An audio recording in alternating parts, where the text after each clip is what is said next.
What's up, guys? Welcome back to another episode of the Brilliant Resilient Experience. Fighters need to share their story.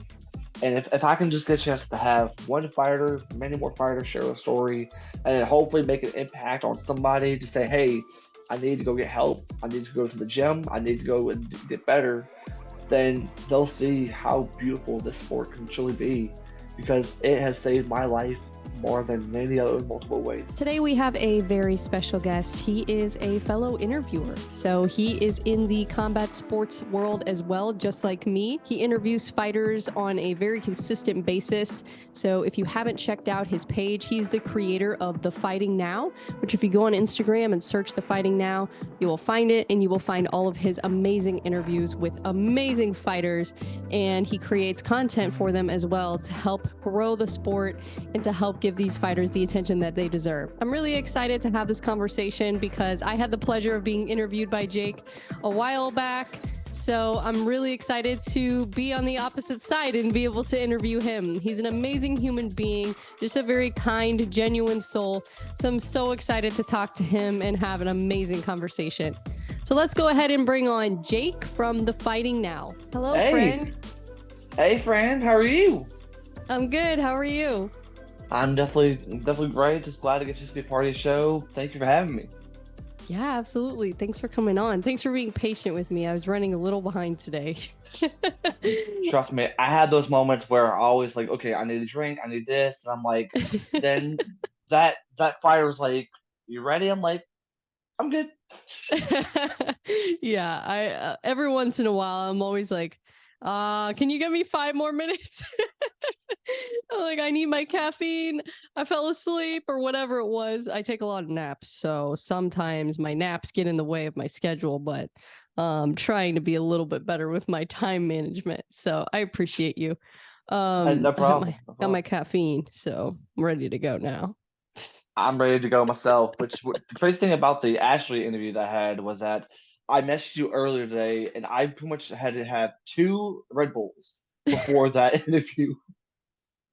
I saw that. Yeah, some days I have days where I'm like, man, I need another pick me up because I get that afternoon slump usually like around this time or a little bit earlier in the day, sometimes around like 5 o'clock. I'll just be like nodding off. I'm like, oh man, I need to wake up. That's why I need to do an ice bath soon so I can get back in my ice bath routine. Come down Have you here ever and trust tried me, it? watch it. No, but with how cold the weather's getting here, this might be the perfect opportunity to try it. Yeah, it's amazing. The first time I did it, I only did it for like 30 seconds or a minute. So that's what I always tell people. I'm like, start small. Don't start it too cold. Like, just put a little bit of ice in there first and then get used to it. Cause otherwise you'll be like, whoa, like you'll freak out. But over time you get like more used to it. And it's amazing. The dopamine effects from it are incredible. Like I'm not an expert on it. You can probably find better experts on it online, like Andrew Huberman and Andy Galpin's another one. But they've got some really cool, like kind of biohacking type stuff. And like, I don't know, to me, it's like I got off ADHD medication. And so that's been one thing that I've done that's helped me kind of replace it a little bit. Not that it's a replacement for medication, but it's pretty close. Like it gives me a pretty good boost. So I need to start doing it again. I haven't done it in like, I don't know, maybe like 5 or 6 days. So I'm out of my routine. What the crazy thing about today is though is that I've actually been up since 5 this morning because I had to work from 5 to 12. But then I had to hurry up. I already got the questions down on my phone. I had to write it down on a piece of paper the moment I got to my room. I'm like, okay, it's go time. Ashley's ready. I'm ready. And the thing about me is though is like with my situation as far as McKinney's, which I'll go to as far as a little bit down the road, is that I'm not really supposed to have energy drinks. I get told that, you need to lay off the energy drinks. But whenever you work inside and outside of a retail store and also doing the interviews here, you got to have that energy. I was telling my friend Zario this earlier. It's like your body may not need it, but it's like a drug. It's like an addiction. You got to have it every Yeah, once in a while. I know. I feel it. I already am like Man, I need to cool it down. I need to I need to chill. I need to stop drinking so much caffeine because you get so addicted to it. But it's true. But and Yeah. that's one thing I've noticed about you is that you grind. You do a lot of interviews and you work on top of it, which is not easy to do. And I've done it. And I'm thankful that now I'm finally at a place where I can focus pretty much all of my time on my content and my podcast. But it took me, I mean, I started doing content. My first YouTube video was a year ago. So it's taken me a long time to get to this point, and it was honestly kind of scary to think about even doing it and like all the decisions I had to make to be able to make it work cuz yeah, it's hard, but you're making it happen and I'm really proud of you for that. And I'm really excited for what you're doing, and I see all the work that goes into it, and I think a lot of people, that's one thing that kind of goes unnoticed sometimes is all the behind the scenes. You know, they see your interviews, but they don't see that you had to work a whole shift before that. They don't see that you had to wake up at 5 a.m. They don't see all of that. So I'm glad you brought that up because that's something that I've noticed and that I have a lot of respect for you for that. I appreciate it. It's just, see, the thing about this though is that last year I worked at a different job that I only ended up getting 10 hours a week. And during that time period, before I started doing interviews, obviously going down the route that I went to pretty much make it to where I am, it's kind of crazy to say the least. And there'll be days where it's like if I'm at register, I will still make content just to post it on Instagram. It's like if I don't have that one customer at the register, okay, hurry up, make a quick post, boom, ready to go. So it's like to me though, with the fighting now, I always dedicate myself to the page, inside and outside. I mean, I'm pretty much heavily dedicated to it because like I treat this like it's my second job. I don't care if I don't get paid for it or not because that's how much the fighting now means to me, especially with all the work I've done over the past 2 to 3 years now. Yeah, and you can tell because your knowledge of all the fighters, like the way you've been able to keep up with all of them, and you interview a lot of fighters, and you interview a lot of amateur fighters, pro fighters, all kinds of people, and that's amazing because there are a lot of journalists out there, a lot of interviewers out there who they'll only interview like the top level fighters, and I think it's important to give a platform to the lower level like pros and the amateurs because they need that exposure to be able to get to the pro level. Because once they get there, and I was just talking about to Chad Mueller earlier, he's the owner of Stand Up Fight Series. I was just talking to him because I had him on the podcast, and I was talking to him about that, and that's kind of one thing that he's trying to do with his promotion is to give these fighters a platform to kind of help them show their personality and gain a following, gain a fan base. So that way, when they become pro, they can sell tickets and they can get attention, they can make more money, get better contracts and things like that. So it's really important what you're doing because these fighters, they need the experience doing interviews because Yeah, once they get to the pro level, they're going to have to do more of them. And so you're giving them an opportunity, first of all, to kind of get used to doing interviews and also doing them in a positive way. And that's one thing I really love about your interviews is that you kind of focus on the positive side. You're not like trying to get them to talk a bunch of trash or like you're not trying to ask them 10,000 questions about their fight camp. Like you want to know who they are as a person. And I think that's yeah, really important. And that's one thing that with the interview with Ashley, and if you want to talk about that a little bit, we can because that was an awesome interview. And of course, Ashley, I've met her a few times and I talk to her all the time on social media and messenger and stuff. And I've been to the church and I've taken one of her yoga classes, which was really fun. She's such a sweetheart and she's so awesome. I hope she gets that fight this weekend, man. Um, yeah. I love watching her fight. She's a dog. She's incredible. I mean, I pretty much saw her for thanks to Shamrock, and I was like, oh my goodness, this fighter is amazing. And the crazy thing about the fighting now is that you mentioned I pretty much talk to a lot of amateurs, and the crazy thing about this though is like before I started doing my own solo stuff, I was a part of a podcast called the TNC Sports Talk. My buddy was like, "Hey, we need somebody to join us. I understand that you love sports. What much I do?" And it's like, "Is there any way we can get you on?" I was like, "Yeah." So I started doing the TNC Sports Talk with them for over a couple months, and they started bringing baseball authors, baseball people, because the owner of the podcast loves baseball so much. And we had to have like these mandatory meetings, which I absolutely hate, by the way, because I'm trying to relax in peace, and here we are. It's like FaceTime call me. I'm like, it's the same thing. It's always been the same thing. And so one day, the dude goes, Jake, you need to bring a guest on our show. I was like, you want me to bring a guest on the show? They're like, yeah. And they don't even know about the fighting now until later on. So I was like, you want me to bring somebody? Okay. And at the time, this individual had the fight of the year with Carissa Segalia at Knuckle Mania. I'm talking about, I brought in Taylor Starling as the first interview. No As I, way. yes, Taylor Starling around December. It was me and the other two. And it was crazy to think my very first interview was Taylor flipping Starling. Yo, that's nuts. It's And crazy, before but she was big too. That's the crazy thing. and See, the crazy that's thing what I about keep that, telling people about these amateurs and like these lower level pros. I'm like, you never know like who in if they don't ever get a platform, they may never be able to get to that point. So it's like we're helping create, future stars and helping to give them the little boost they need. And it's like, yeah, you never know who the next Taylor Starling might be.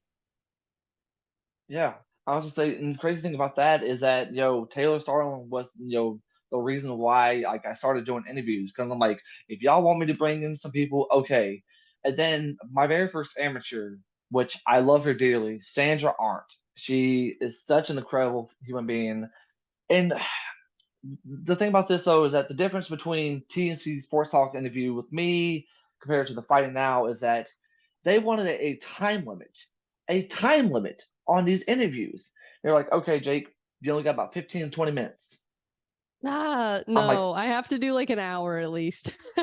no, no. I'm like, so basically, like in all my interviews, I mean, you watch them, I pretty much will have Hmm. like at least like 9 to 10 questions.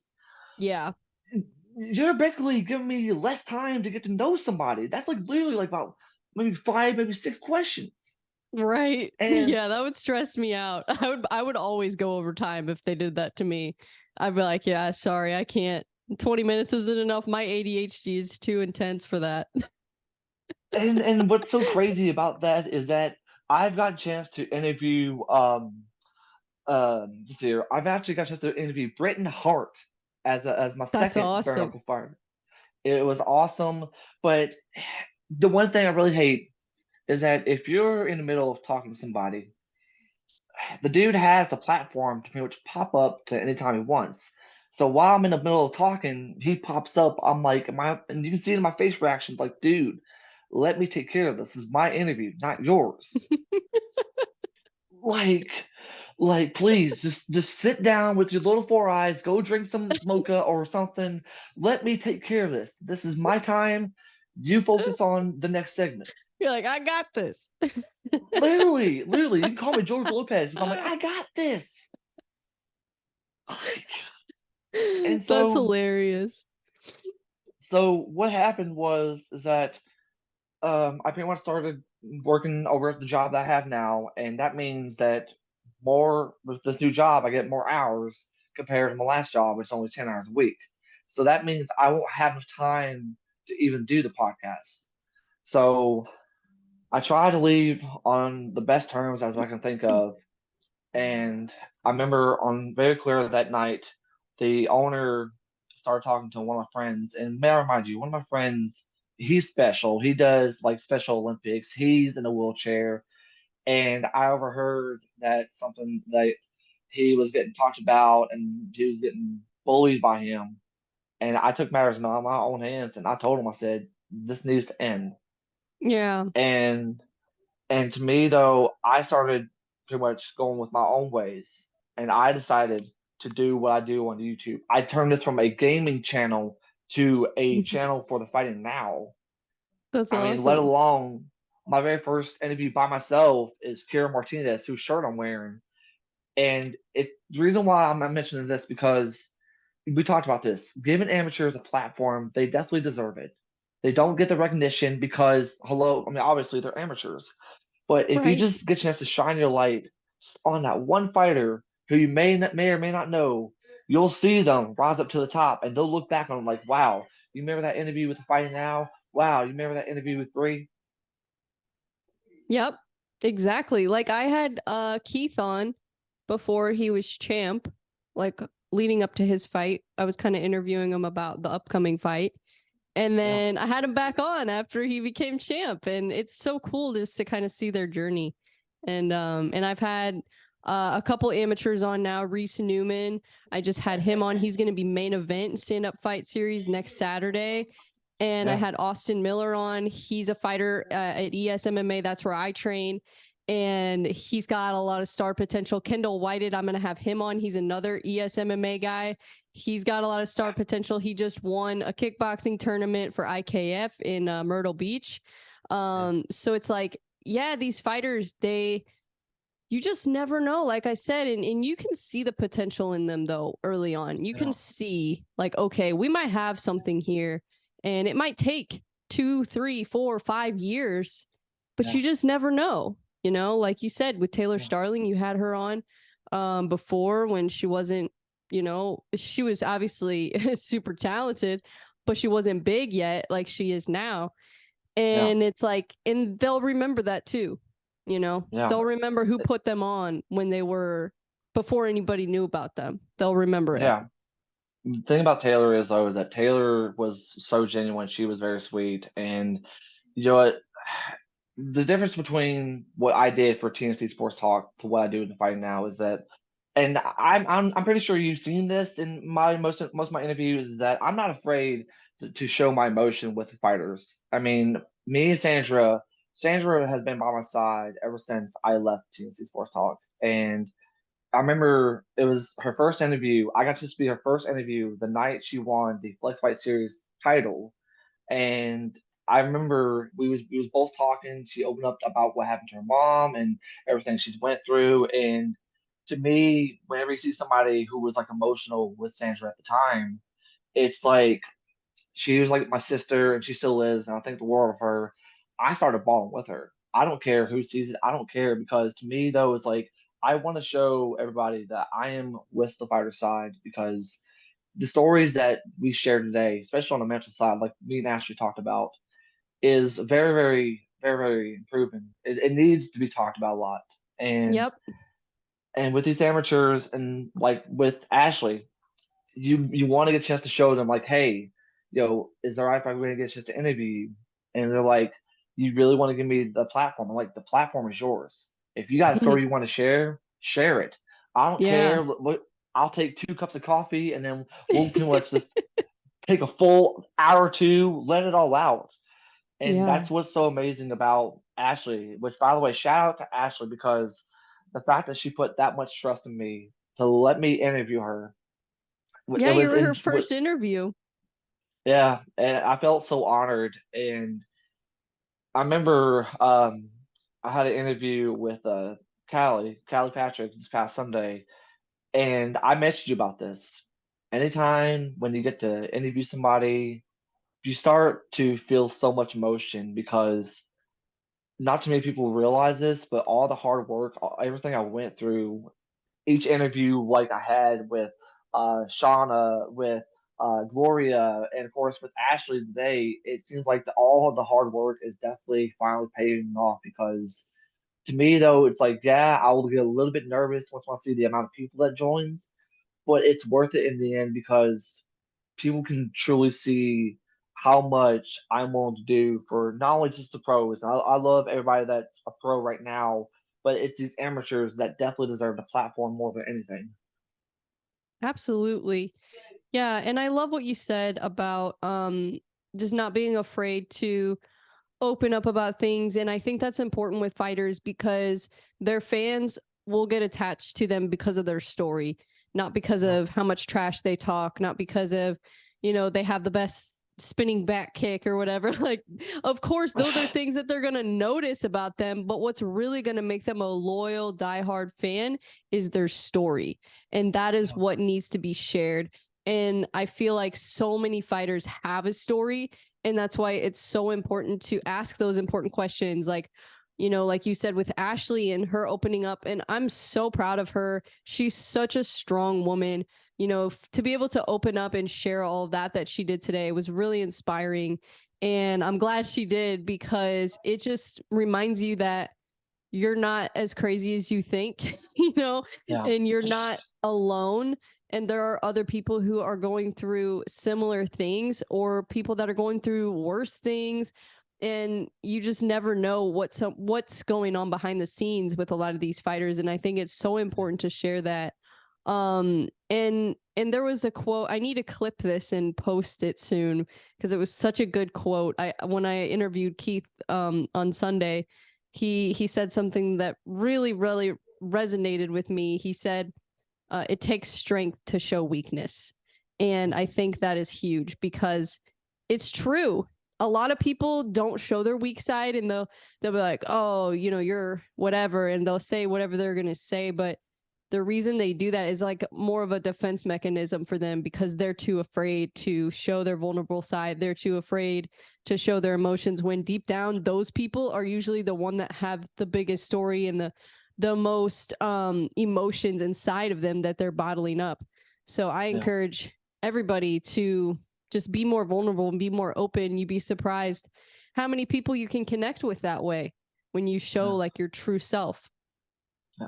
It's really beautiful to say the least when it comes to talking to these fighters, because the fact is that they share something that we always talk about every single time. It's like it takes a lot of guts, it takes a lot of strength, it takes a lot of courage to say I went through this, I went through that. I've got a chance to talk to fighters who open up about being abused. I talked to fighters who talked about being bullied, who went through so much in life, and it's like it's incredible to see what these fighters are willing to do just to say, hey, I went through so and so. And I really wish that there's a lot of people who will admit that, there's nothing wrong with open up how you feel. It doesn't make you weak. If anything, it makes you stronger than you've ever been before. And that's what I loved about interviewing Sandra, is that she was not afraid to open up. And that moment that me and her had in that interview is incredible. We always talk about all the time, because that's not just an interview, but also a friend trying to be there for one another. It goes to show how much I'm willing to be there for somebody. I always check on you every single day as I possibly can to say, hey, are you okay? I I mean, appreciate that. that's just who I am. Because see, the thing about this though is that this journey that we all live in is that you never know what type of impact you're going to make on somebody until they see it for themselves.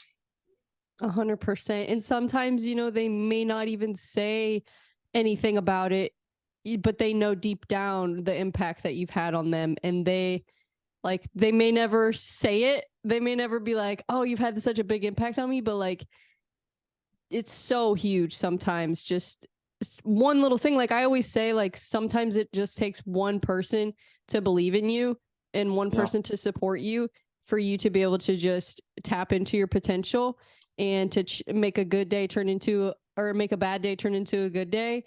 And sometimes it just takes one, you might send one message one day, and it's like, what if you wouldn't have sent that message? It could have changed the whole trajectory of somebody's day.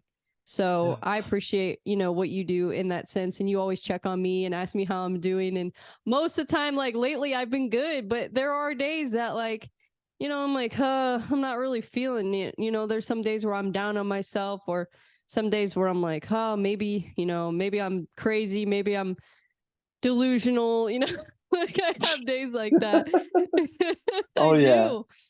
I I really mean, I do.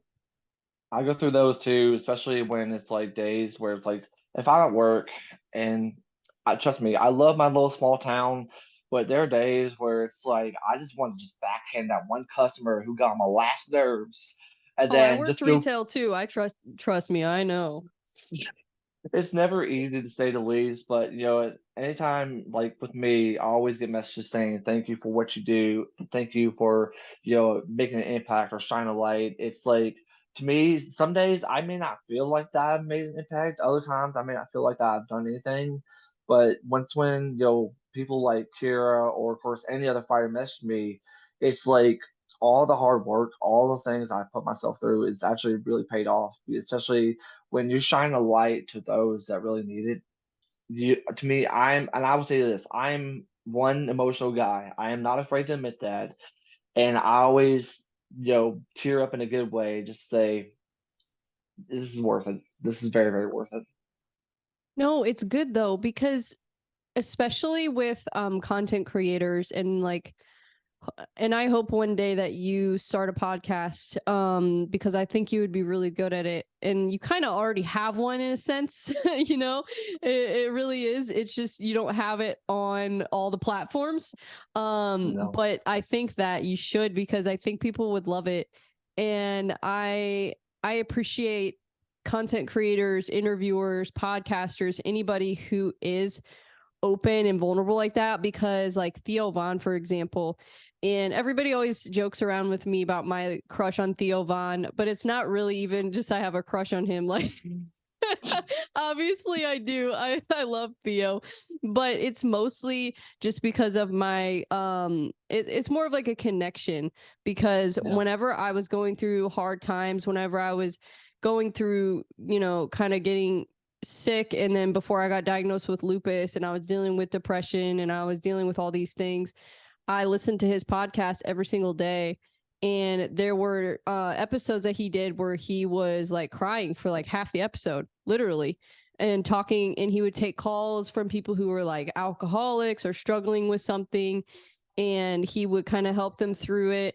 And he would talk about his own problems, his own struggles. And that podcast, honestly, made a huge impact on my life. And it made yeah, me feel like, even though it's not somebody that I'm like actually talking to, it felt like he was like my friend, like it felt like he was my friend helping me with my problems. So I think it's really important. And I think that's why, if you ever do start a podcast, I think a lot of people would be really positively impacted by it, and it would really help them, kind of like what Theo does, with yeah. like taking the calls and talking to people through those problems. And even on his guest episodes, they talk a lot about mental health, and they talk a lot about addiction and depression and things like that. And I think it's so important to have podcasters and content creators that talk about those things. Yep. To me, though, when it comes to talking about, mental health, and of course, I definitely got to say, I definitely want to thank those who are doing interviews. I mean, you obviously, for example, Brawling Babes with Brittany, Liz from official Liz with the Z podcast, and of course Zaria Bloom from Outside the Box. I mean, you ladies, I don't think I've ever get a chance to tell you this. You girls have made such an impact on me. You girls make me want to be a better interviewer. Every time I always check out the interviews or check out the podcast, it's like each and every single day I look up to y'all because it makes me want to get better every single day because I always share your content and you always cease to amaze me with how much you have worked, how much you have done, and how much you have progressed. And it's kind of crazy though. I mean, you talked about this though. You started it last year. I started on my own last year as well, and it's like you're pretty much taken to a journey that you don't know what you're going to get yourself into. And I can Oh yeah, and honestly I started say, out doing fitness content. I wasn't even doing interviews. I didn't do my first interview until MMA Locker Room invited me on to interview Eric Anders, and that was in like I don't know, maybe like April or May or June or something. It was like springtime, late spring, early summer, I think. So it's really only been like 6 months since I did my first interview. It's kind of kind of crazy. crazy thing.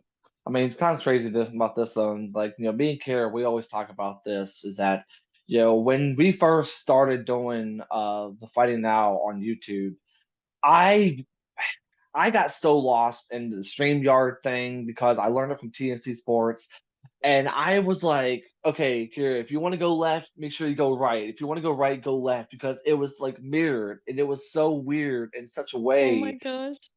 It was it was so bad, but like me, Kara, we always talk about that one podcast or that one episode where it's like with her, she was always so chill about it.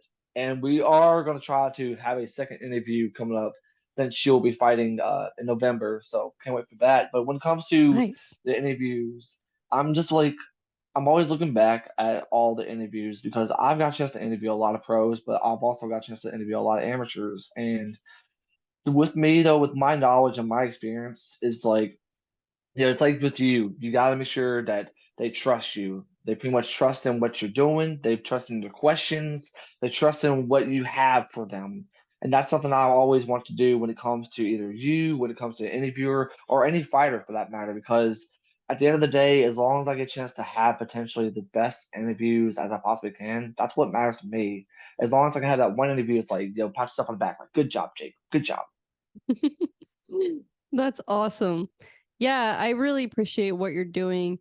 And I know that you like, especially lately, like I felt um it's kind of fun being on the other side, being the one being interviewed. Have you done have you been interviewed on other podcasts before? It was actually last year, I believe, where pretty much was on the Todd Atkins show, and Oh, it was a nice. lot. Yeah, I've seen It his was a lot. stuff. I've seen his stuff, and trust me, I'm a huge fan of Todd Atkins. Which, by the way, shout out to him, by the way. And he messaged me one day. He's like, "Hey, do you want to be interviewed?" I was like, "Yeah, sure," because I, and it's like when it comes to being a part of a podcast or an interview, you want to get just to take advantage of it to share your story. Because if Yeah. you want to get to know the interviewer, then you gotta get just to know the story first. What do Exactly. you? Yeah, that's why I wanted to bring you on because I know you have an incredible story. And you've told me a little bit of it, but I haven't really dove deep into it with you, obviously, because we haven't been able to have a conversation like this and have, an hour and a half to just talk. And so I'm Yeah, really excited to hear more about your story. And how do you think that, and this is something that I think about all the time, because especially with me getting back into training again and doing all these interviews, I felt a really positive impact on my mental health. And I guess I can start with opening up about mine and then you can open up about yours because I always want to make you feel comfortable. But I honestly have struggled with my mental health my entire life, since I was a kid. And it's been, between depression, ADHD, between anxiety, social anxiety, being bullied when I was in school, all those things kind of combine and just, I went through struggles. I've been through addiction. I've been through all kinds of different things. And I'm very blessed and grateful that I've been able to align myself with the right people to get me out of those dark places. yeah, And I feel like martial arts is what keeps me out of those dark places now because it is easy to fall back into it. It's easy to fall back into that victim mindset, that depression. It's easy to fall back into all those things. And, sometimes when you have people around you who maybe, aren't the best people, it yeah, makes it even worse. And so that's what martial arts has done for me. And being involved with combat sports has given me just an amazing community of people who have helped lift me up. Because even this year, like with me starting to do my content and stuff, I don't know, there have been times where I've thought like, maybe I'm crazy for thinking that I could even do this. And, maybe I'm a little, like I said, delusional. yeah, Like maybe I should just find a regular job to do like I was doing before. But then I'm like, but I hated it. I hated doing things that I don't like. Like when I was doing insurance and when I did retail and when I did all those things, like there were things about it that I liked, but yeah, overall I wasn't happy. It wasn't giving me fulfillment. It was just like, I was just going through the motions and just, doing it for the money, really. I wasn't doing it because I enjoyed it. And now I'm finally doing something I enjoy. And then now figuring out, okay, how can I turn this into like an income so that way I don't have to do a stupid job that I hate. And I don't have to, take orders from somebody that doesn't even care about me and would replace me if I was gone tomorrow. So, and yeah, especially with like, my illness and my ADHD, it really does like make it hard for me to find a job that works for me and that works for, kind of playing to my strengths. And I feel like what I'm doing now really does play to my strengths. But at first, when I first started doing the podcast and when I first, really started to get more attention on it, I didn't really like it. I didn't like like I would almost be afraid to post things because I didn't want anybody to comment something negative on it because I was having a bad day and I didn't want to see somebody say like, "Oh, you're ugly or you're this or you're that." And sometimes, and I know everybody says like, "Oh, don't worry about the comments," but sometimes when you already are struggling with your mental health and you see a negative comment, it's hard for it not to bother you when you already are feeling bad about yourself. Like if you're Yeah. having a day where you look in the mirror and you're like, oh, like I don't like the way that I look or I don't like the way that I feel today. And then you see somebody say, oh, get back in the kitchen or you're ugly or whatever they would say, whenever they say those silly things, which now I see it and I just laugh. Like it's just funny to me now. But at first it really bothered me, Yeah. and so I kind of went into and it wasn't even just that too. It was just people I know kind of, maybe not being super supportive of me and what I'm doing, or people thinking like, "Oh, you're kind of crazy for like thinking you can even do this," or like, you need to just get a, real job. You need to go back to doing what you were doing before because this isn't going to work, and a lot of negativity in my ear. So I kind of Yeah. fell into a dark place and I decided, you know what I need to do? I need to get back into training because that is Yeah. what is going to help me get out of it. So I found a new gym, and not that there was anything wrong with my old gym. My old gym was great, but I just kind of wanted to start over and I wanted to, and I had interacted and talked to several of the people at the gym, and I had other people in combat sports in the community that had advised me on, a couple places to check out just to kind of see what else is out there, see if there's maybe a better fit for me personally. Yeah. And so I found a gym that honestly, as soon as I walked in, I felt at home. I really did. And it helped pull me out of that dark place. And it wasn't right away, it was slowly, it slowly pulled me out. And now I've gotten to a point where I feel invincible, like I feel unstoppable. And I can't even describe it. And that's why I've been trying so hard to help promote our gym and trying so hard to give back to the fighters, to my coach, the owner. Shout out to Eric Steenberg. He's the head coach and the owner of ESMMA. Shout out to Austin Miller and Kendall Whited. They're fighters at our gym. They've got fights coming up. Logan Jones has a fight coming up. So shout out to everybody at our gym. They're amazing people, a very positive environment. And also just the people I've interviewed too, and people like you in the community. I never would have been able to interact with anybody like you if I wouldn't have started doing these interviews and getting involved in combat sports. So to me, martial arts in this community has been able to help me get out of such a dark place and get into a positive mindset, get into a growth mindset. And so I wanted to hear kind of your story on how martial arts has been able to do that for you as well. See, growing up, I mean, pretty much I grew up with a divorced family. My dad left us when I was little. Pretty much my dad put us through so much in my life, and I was getting bullied at school for being in special ed, and it would seem like an everyday thing where I was constantly getting bullied, and I'm trying to think, well, what am I gonna do? Well, why do I keep getting bullied? I had like so many questions, and then next thing you know, my middleest brother started going to a gym at the next town over, and growing up we never had like a gym to get a chance to train at until I found out that the next town over had a gym called Psychward MMA, and I was like, what is it? And at the time we pretty much grew up playing UFC Undisputed on the Xbox, and we realized okay, it's basically MMA. Well, whenever we walked in, we learned so much, and all the anger, all the frustration of me being bullied just kind of just let out. Glenn Young and Cody Pantier and even Amanda Morgan, who I got a chance to meet, have helped me out in such an amazing, such an impactful way.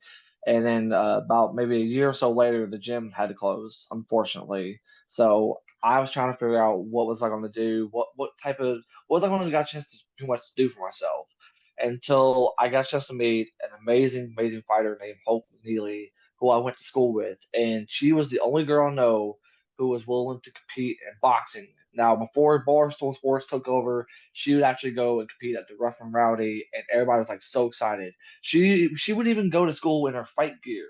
That's how much dedicated she is.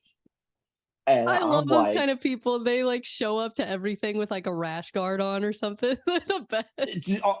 like we had a dress code, and the thing about this though is like all she had was like a sports bra and her fight shorts, but she had to pretty much wear a jacket over it. And I started seeing her play basketball in her fight gear, Oh and my so god.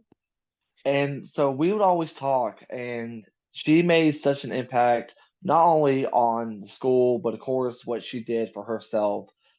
She was actually the very first girl I know that actually competed in a MMA event up at Beckley. And the thing about that event was that this was on the same night that she fought Brandy Dimas. Was that after her fight, there was a guys fight going on. I don't know if you even heard the story about this, but in the fight, the dude got kicked so hard in the stomach, he actually cracked all over the cage. It was that bad. I think you told me about that. That is insane. That is And the so crazy crazy. and the crazy thing about this though was that this was actually my first time seeing an MMA event in West Virginia. Like what? And it was the same promoter that did Rough and Rowdy, and he was like, "Yeah, no more MMA events. It's going straight back to boxing." And then about a couple of years ago, Mhm. I went through a really, really bad breakup, and it took me to a bad place to where I thought I had no hope in life. I had no hope. I had pretty much so much negativity going on, and I felt like that my world was ending until I got invited to go train at a gym down in Mullins, and Mullins was probably another local small town, and it got me back to my roots. And I started noticing, as far as what's going on with the page side of things, it used to be a wrestling page. I created it just for wrestling. I had a huge passion for professional wrestling, but then something there's something I saw is that all these girls that competed for Rough and Rowdy, they weren't really getting taken seriously because Rough and Rowdy was that one event where rednecks go and brawl and talk trash, all that yada yada. To me, at that time is when we started seeing Ronda Rousey against Misha Tate. We started seeing women in UFC, and to me, I wanted to get a chance to do something bigger and better for the women. So I shared a couple of fights from Rough and Rowdy, including those girls. And there was one girl that really, really caught my eye. She was the only fighter that I knew at the time that did both ring girl and boxing. Her name was Casey Wheeler, which shout out to her. She pretty much fought for the very first time, and I remember after the fight, we talked on Instagram, and I was just constantly just kept blowing her up, kept blowing up these fighters. And I'm thinking to myself, if I can just do this for one fighter, imagine what type of impact I can make for so many. So I transitioned from the wrestling page over to what is now the fighting now. And I literally thought about the name. I was like, if I'm gonna make an MMA page, what am I gonna call it? And I'm like, we're pretty much basically fighting through a lot. And basically, we're just fighting through a lot now. So why don't we just have it together if they're fighting now?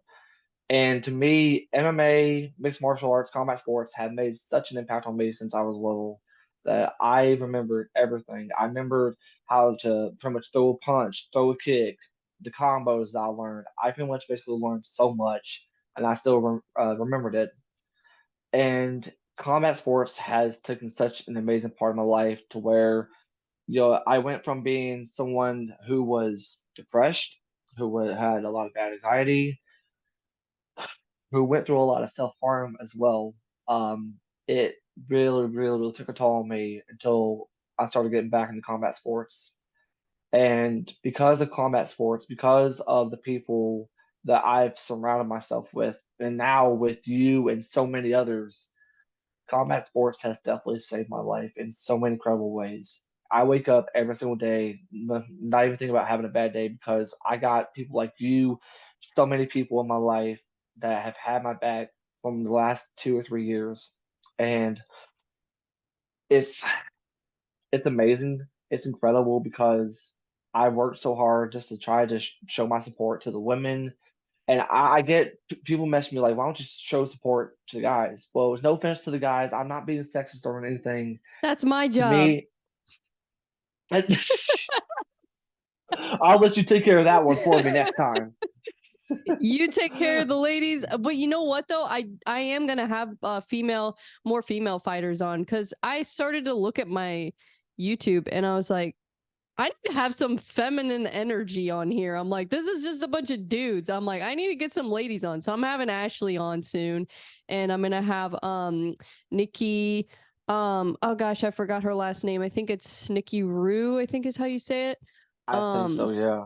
yeah, she's I think she's a boxer.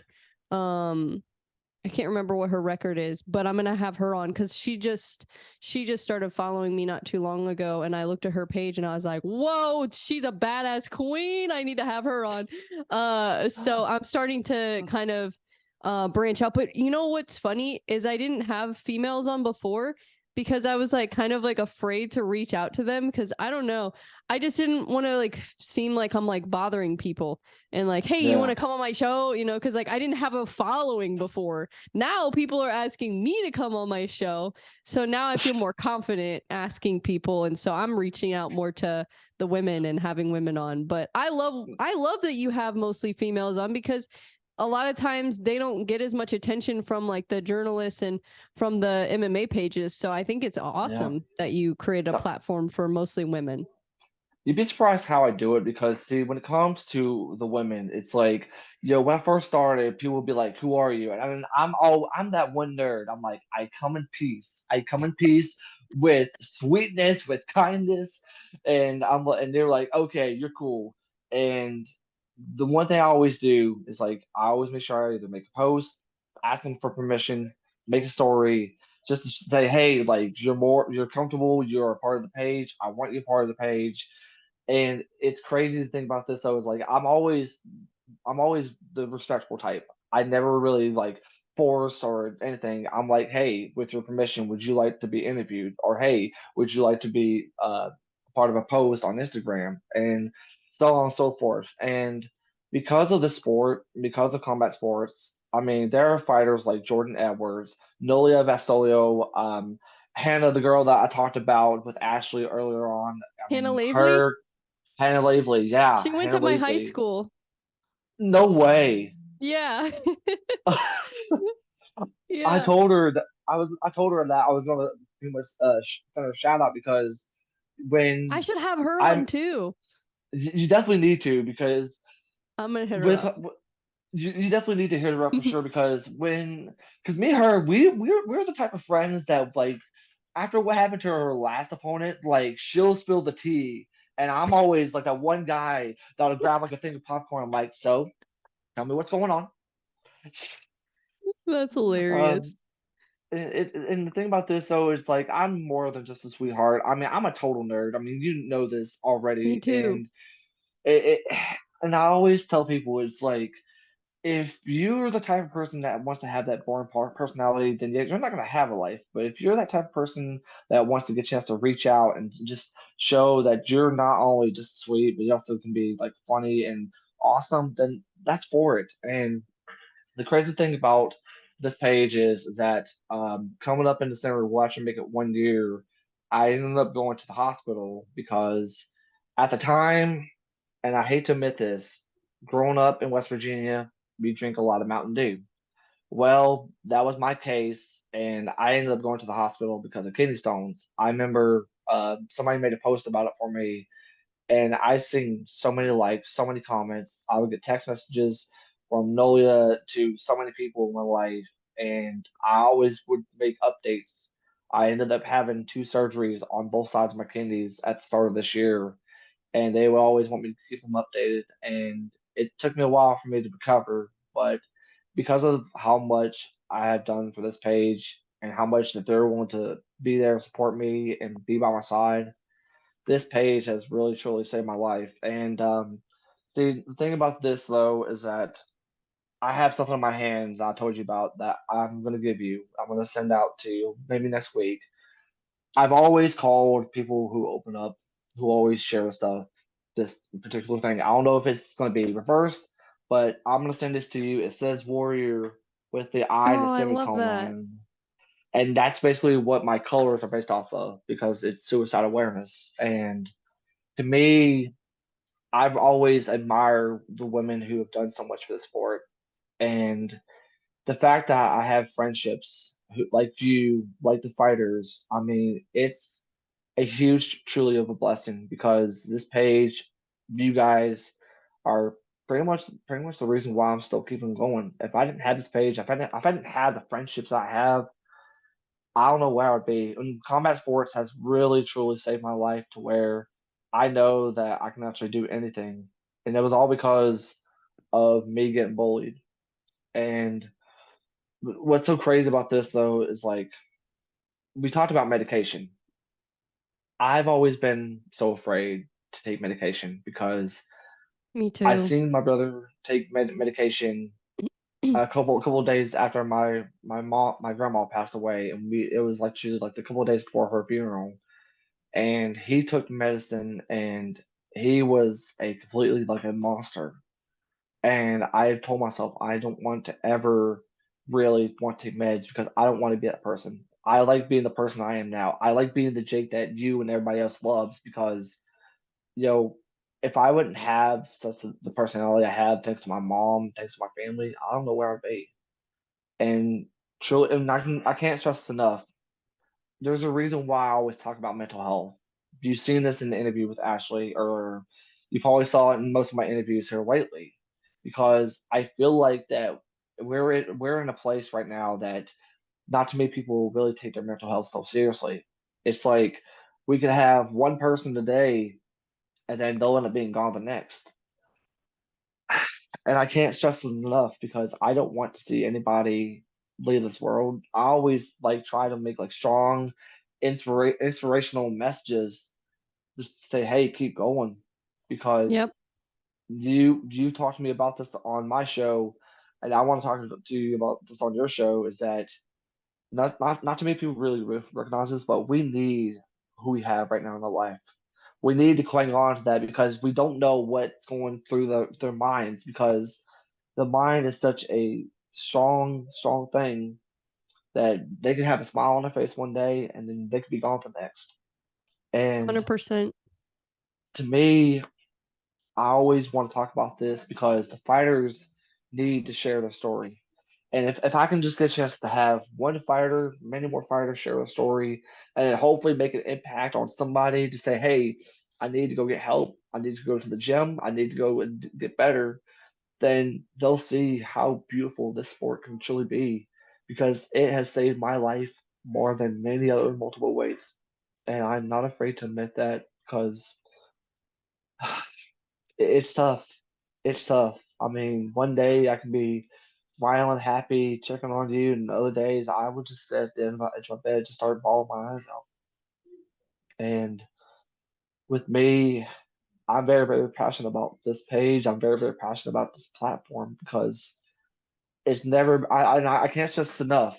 It's never been about me. I don't want this to be about me. The interviews I do, it's for them. It's only for them. It's never been about me.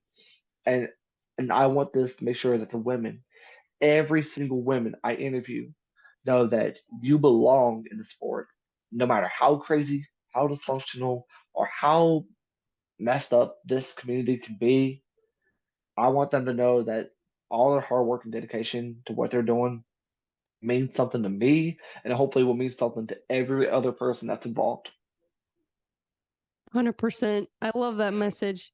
I think that's so important because, like you said, this sport has had such a big impact on you. And I know that the fighters that you've interviewed, you've had such a big impact on them. And I mean, like we said, it takes strength to show weakness. It takes strength to share your story and to open up about things and to be brave and vulnerable.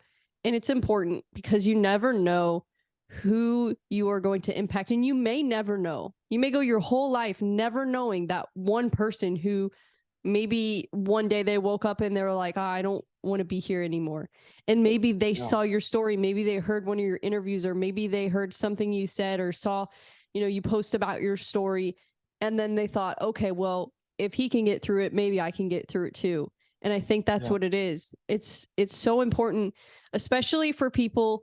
And I think the misconception sometimes is that, you have to be this like broken person to show Yeah. vulnerability. And it's like, no, the people who are doing things like we're doing, the people who are having success, the people who are winning fights with their fighters, the people who are doing great things, those are the people that need to share it, because they need to show that you can go through things like that and you can come out on the other side and you can end up doing really great things despite what you've been through. Like, you talk about your story. I've been through it. I think it's been, I think 11 or 12 years now. I'm trying to think. It was like, oh no, it's been, I think 12 and a half years since my suicide attempt. And it's crazy to think. I mean, that's a long time. And it's like, Yeah. imagine if my life would have been just taken away from me then, all the things that I wouldn't have been able to do, all the things I wouldn't have been able to accomplish, all the people that I wouldn't have been able to meet. That was before I even got into martial arts. That was before I found my community. And so it's like, just go one more day, one day at a time. Yeah. Just go one more day and just try to reach out to somebody, or try to, sometimes for me, there's been times where I had no friends. So I Yeah. found podcasts and I would listen to a podcast, or I would listen.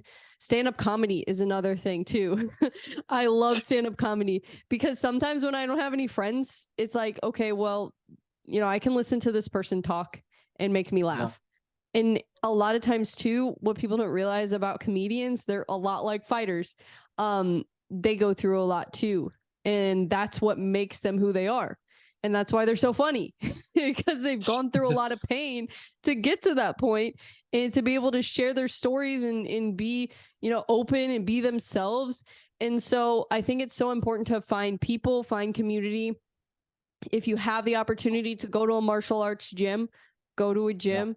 Not that it's going to be a replacement for therapy or to get the help you need. Like, go get the help you need Yeah. and do that. But sometimes you need more than that to keep going. And like, Yeah. because for me, like, I was in therapy, I was taking medication at that time. That's what a lot of people don't realize. Like, oh, why didn't you get help? It's like, I did get help, and it still wasn't enough. I needed something more. I needed more of a purpose. I needed, something to bring me out of the darkness. Yeah. And a lot of times you need a community in order to do that. You need people in your life that, whether it's somebody you talk to for a few minutes a day, it makes a big Yeah. difference. It really does. Yeah. And even if they're not people that you meet, like a lot of people I consider my friends are people I've never even met. Honestly, it's amazing. So And that's why I love this community so much. It's amazing. that it's really amazing too. And one thing I definitely want to open up is that I sent you a picture of this earlier. See, when I left TNC, I actually got told to go kill myself, and that night, I actually did try to. I mean, I had a lot of knots, I had a lot of bruises, I had to work the very next morning, and I pretty much wore a baseball hat which had my store's logo on it.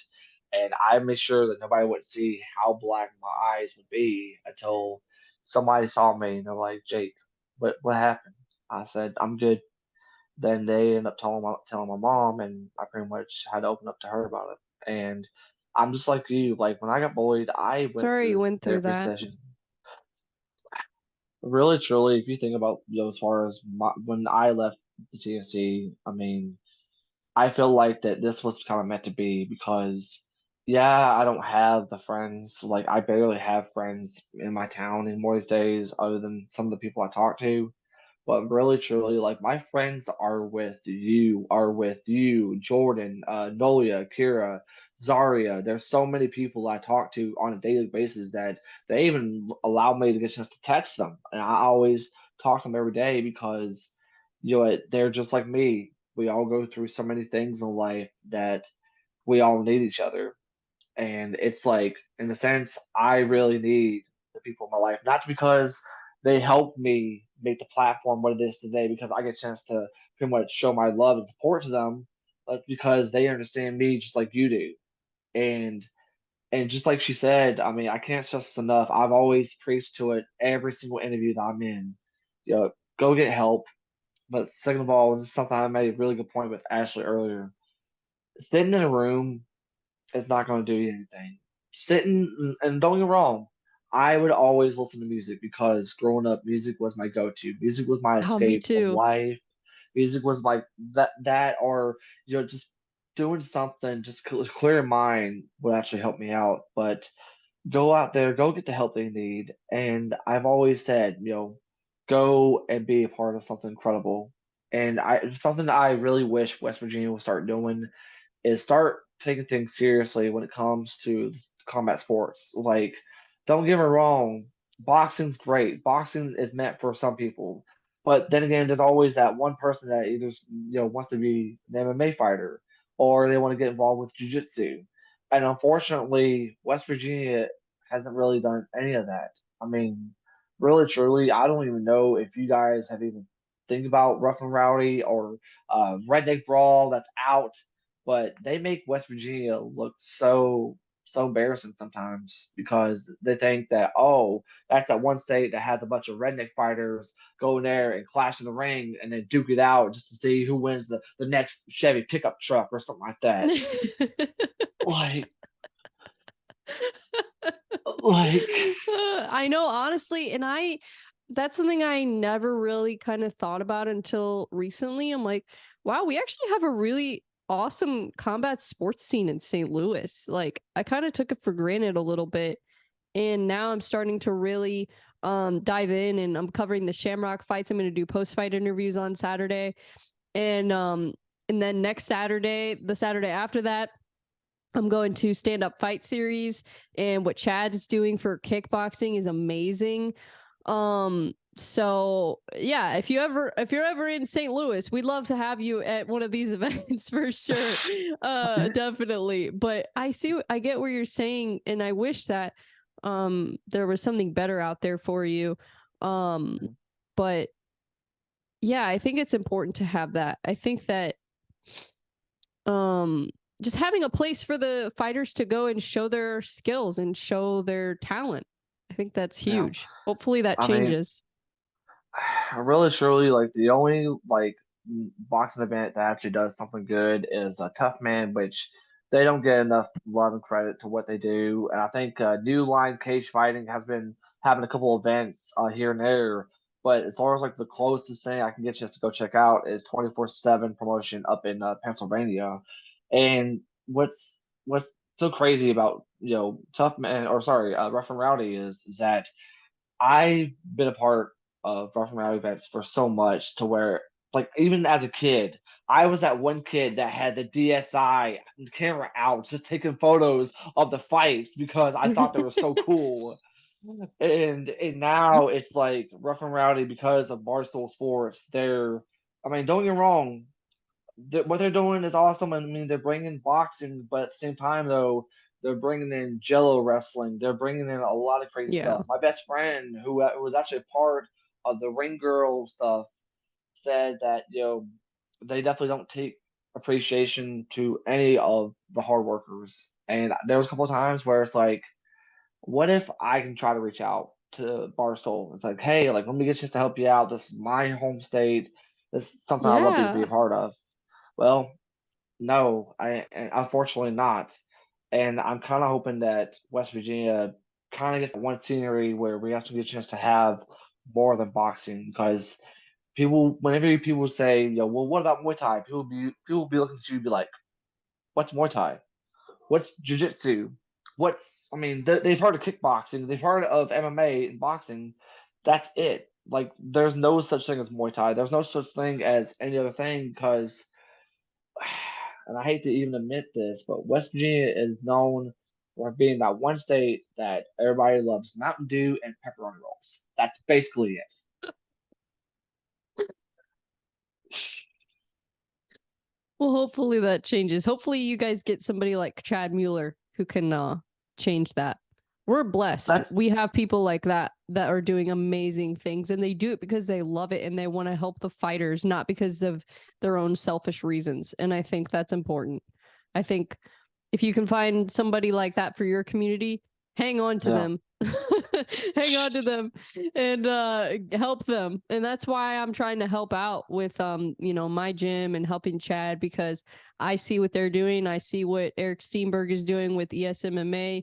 I see what Chad is doing with Stand Up Fight Series, and it just makes me want to help and support them as much as I can, Yeah. because there's not a lot of people doing that for the local scene. Yeah. And one thing I love about Chad is that, and I don't know if you really thought about this, but during that interview with Ashley today, the moment I was like, okay, so let's go ahead and talk about your fight at Stand Up Fight Series. By the time I talk about that 1 second, here he is right down there in the comment section. I'm like, he must know that we're talking about him. He I must know, that was know. hilarious. But So funny. I definitely do gotta get a chance to shout out to everybody who was pretty much, even though they are doing Rough and Rowdy or Tough Man, whatever they want to do, I just really, really appreciate that there's actually something to do as far as the combat sports wise. And I really hope that there will be more fighters that will actually be willing to step up and say, hey, we need something incredible here. And there's a couple of promotions like Tough Man that I really do appreciate, and hopefully eventually Beckley will get an MMA event very soon. And if that does happen, I hope that I should get a chance to do my first in person interview.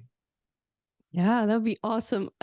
It's so crazy. I'm so excited for Saturday because interviewing the fighters right after their fights is the coolest freaking thing ever. It is so awesome. It's just the energy is unreal, and getting to share that moment with them after they win their fights, it's so much different in person. Like, it's cool, obviously, getting to interview like people like Keith Richardson and all these other fighters I've had on. It's cool to do that, but it's really just undescribable. Honestly, Yeah, being able to share that moment with them and do it in person, it's just a completely different energy, and you really kind of feel that emotion a lot more, and it's just so exciting and fun, and I'm excited to do it again. It's going to be awesome. I definitely can't Hopefully wait for hopefully you. I'll get to interview Ashley. I hope she gets a fight. Yeah, I talked to her right before the interview, and I was like, "Hey, so what's going on as far as Shamrock?" Well, she broke the news to me right before we went on air, and I was like, "Do you Yeah, still I want to go didn't ahead and even talk know about it?" She's about it like, until you asked her about it on the interview. yeah, she pretty much mentioned to me about what happened, and I was like, I really hate that. But she's like, well, let's go ahead and still talk about it because people deserve to know what's going on. And the fact that Yeah. she was willing to break the news, not only to me, but of course to you and everybody else, really showed, how much, she trusts me as far as what she's going on for Saturday. And I hope, I sincerely hope that she'll have an opponent for Saturday because the girl definitely deserves it. But Oh yeah. what? But here's the thing, though. This is something I've always told people is that just because a certain fighter isn't on the card doesn't mean you shouldn't go and support the event because they Yeah. have a stacked card coming up on Saturday, and they even have a girl fight, I believe, come up Saturday as well. Well, And they the one thing I lost the really, Max Choria fight too, which sucks. I was excited for that oh, one. Yeah, but Josh Augustine's in the main event, so that's exciting. And he's in that, new camp at Extreme Couture. And so I'm really excited to see his skills on display. He's been training a lot with Dennis Davis and training ooh, with Jose Torres, and training with trying to think who else. I can't think of it. Jordan Levitt, that's his name. He's the one that twerked in his post fight celebration. He's hilarious. He's so funny. But that's he's awesome. training with legit UFC fighters, and he's fighting it, in St. Louis. It's awesome. And he used to live here, and I've known Josh for a while, and he's a friend of mine. He was one of the first fighters that like I became friends with when I started training, and he did some pad work with me when I first started coming to the gym and just helped me feel more at home with training, because I was so intimidated when I started going to the gym. I was like, like, I don't want these people to think I suck and think I'm, not very good and all this stuff. And he kind of made me feel at home. So I'll always, be a supporter of his, and he's a big supporter of mine too. So I appreciate, the support from him. And so I'm excited to see his fight. and it's still, like you said, it's still a great card. Yeah, No, Chrissy Long, she trains at the church too, and she's gonna, man, I'm excited for that fight. I love oh, seeing that's gonna be women's a good one. fights.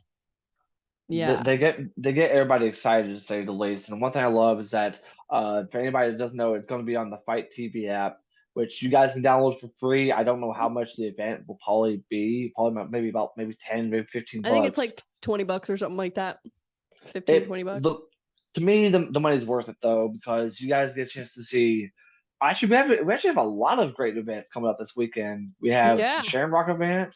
We have, I believe, the UFC event, but Yeah, also UFC Sao Paulo. that's gonna be a good one too. And not to mention, we also got the Fury FC card for Sunday as well. Oh And yeah. the champ, Liv Burley, is going to be defending her bantamweight title against Madison Gwen. I wish she was on the main card because the girl is undefeated. She is undefeated. She's won most of her fights via rear naked choke, and this is something that's going to be a really tough test for her. And I've got just talked to her today. She said she's ready. I mean, that's something I really love is the fact that promotions give the opportunities like that to live to so many women, and of course, we talked about the girl fight coming up on Saturday, Shamrock. I'm excited for that one. That's going to have me on the edge of my Yeah. seat. Not to mention, though, tomorrow we got bare knuckle fighting too as well. I know. I forgot about that. I They totally had to forgot. weigh in. Julian Lane, right? Yeah, Julia Lane. Yeah, Let me that's bang, going. bro. I seen the videos of the weigh-ins before I got on here, and they had to be separated. Yep. Um, Not Jordan surprised. Wall, Jordan Walston taking on Crystal Pittman, and but which by the way, Jordan, this is her very first pro fight. This is her first Oh ever bare wow. knuckle fight, and she's taking on a pretty much a 3-2 fighter in Crystal Pittman. And I don't know if you've caught up to bare knuckle, but the last time we saw somebody who made a debut against Crystal was Courtney Cameron, the Denver native, who got the fight of the night and got the huge victory over Crystal Pittman. Wow. That's awesome. So a lot of great events. Like this is a Oh great yeah. time to be a fighting fan. Like I don't care if you like a certain promotion, just be excited in general for everything. Yeah. 100%. There's so many amazing fighters, so many great fights. And it's like, I can't watch all of them. Obviously, I wish I could. I would if I could. If I could replicate myself and watch every single fight event, I would do it. But I try to catch as many as I possibly can. And I try to support the fighters that, have supported me and watch their Yeah, fights, whether I watch the whole card or I just tune into their fight just to support them. Or if I watch it after, if there's if there's a replay I can watch, I love when fighters send me their stuff and tell me when their events are coming up because I want to keep up with as much of it as I can, or at least share it so that other people can watch it too. Because even if I can't watch it, if I have something going on, that doesn't mean that, my 4,000 followers won't want to watch it. So I really think it's important. And I think that's why it's important what we're doing, and especially yeah, what you're doing with giving these fighters a platform. So that way the fans know okay, why do I need to tune into this fight? Because it's one thing to just share a post and, it's like, oh, there's a fight coming up. But if they don't know anything about the fighter or yeah, what to expect, they might not tune in as much as if they see their interview and then they're yeah. like, oh, I really like this person. And that's why I loved your interview with Ashley today, because it wasn't just about fighting. You guys talked about so many things. And even at the end, we were talking about music. And I think that's so cool because it's like somebody might see that and they might be like, oh, Ashley likes the same music as me. I'm a fan, like, That was like completely off topic because like we started talking about music. Oh wait, like you need to listen to Ice Nine Kills. What's so crazy about this though, and this is actually a true story, because of two interviews that I made. The two girls that I've interviewed actually fought each other at Fury FC. Liv Beerley, who pretty much before she was looking for an opponent to defend her title, Ariel France. I interviewed her about a couple of weeks after, and she said, "Hey, I want to fight Liv. I want to make that fight happen."